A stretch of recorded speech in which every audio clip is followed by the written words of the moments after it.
Soy Enrique Ayarte de los Agustinos Recoletos. Me da mucho gusto saludarles.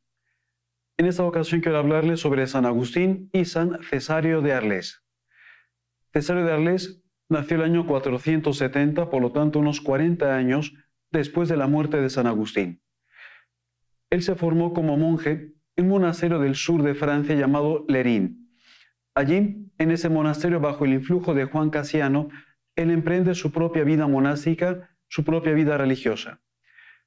Fue un hombre de una gran cultura y llegó a ser obispo de una ciudad de una gran tradición latina, que es la ciudad de Arles.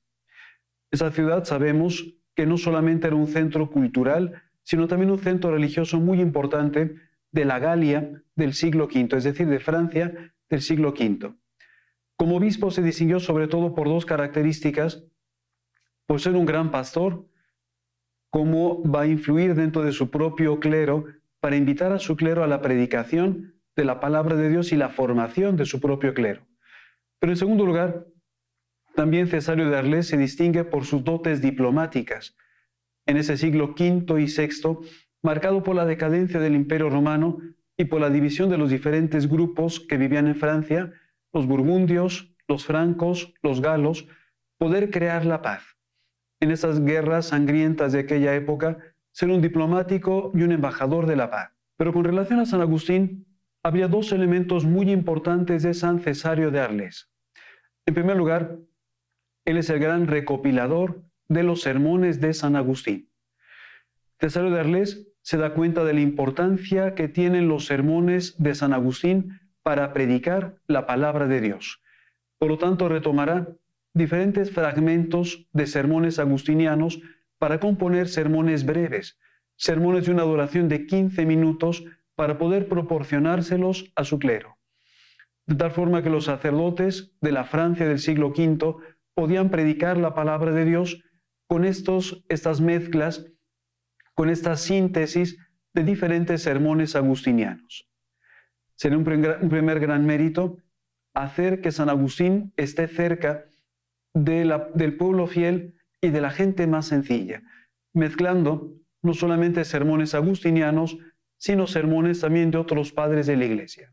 Hasta tal punto, San Cesario de Arles sabe hacer esta mezcla de diferentes sermones agustinianos con palabras suyas y con palabras de otros padres de la Iglesia, que durante muchos siglos estos sermones pasaron como si fueran de autoría agustiniana.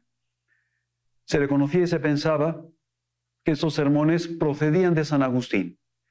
En el siglo XVIII, los primeros editores críticos de la obra de San Agustín, los monjes de la Congregación de San Mauro de París, los así conocidos como maurinos, distinguirán aquellos sermones auténticos de los sermones creados por Cesario de Arles, más de 200 sermones. En el siglo XX, otro editor de las obras de San Agustín, el editor francés Morin, distinguirá también otros sermones más que no son de San Agustín, sino de San Cesario de Arles.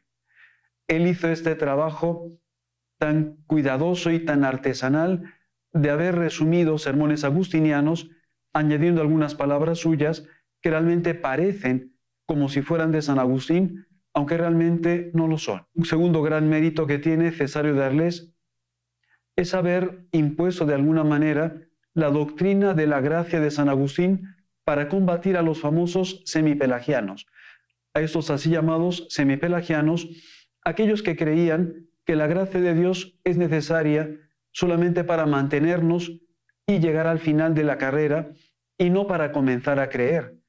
San Agustín nos recuerda, junto con toda la doctrina católica, que la gracia de Dios es necesaria para comenzar a creer, para mantenernos fieles a aquello que creemos y finalmente para perseverar hasta el final. Cesario de Arles presidirá el segundo concilio de Orange el año 529, donde se define dogmáticamente esa doctrina: la gracia de Dios es necesaria para empezar a creer, para mantenernos firmes en aquello que creemos y para llegar al final de la carrera. Doctrina que el Papa Bonifacio II en el año 531 abrazará como la doctrina de la Iglesia. Nos recuerda, por lo tanto, San Cesario de Arles, por una parte, la importancia pastoral de los sermones de San Agustín. San Agustín, un pastor de almas que quiere predicar la palabra de Dios, hacerla accesible a todo el pueblo. Tesario de Arles, con sus resúmenes, nos recuerda esa gran riqueza de las palabras agustinianas. Y en segundo lugar, San Tesario de Arles nos recuerda la riqueza de la doctrina agustiniana, particularmente la doctrina sobre la gracia en San Agustín. Una gracia de Dios que necesitamos para empezar a creer, para mantenernos fieles a Dios y para perseverar finalmente para llegar al encuentro con el Señor. Soy Enrique Guiato, los Agustinos Recoletos, y me ha dado mucho gusto estar con ustedes.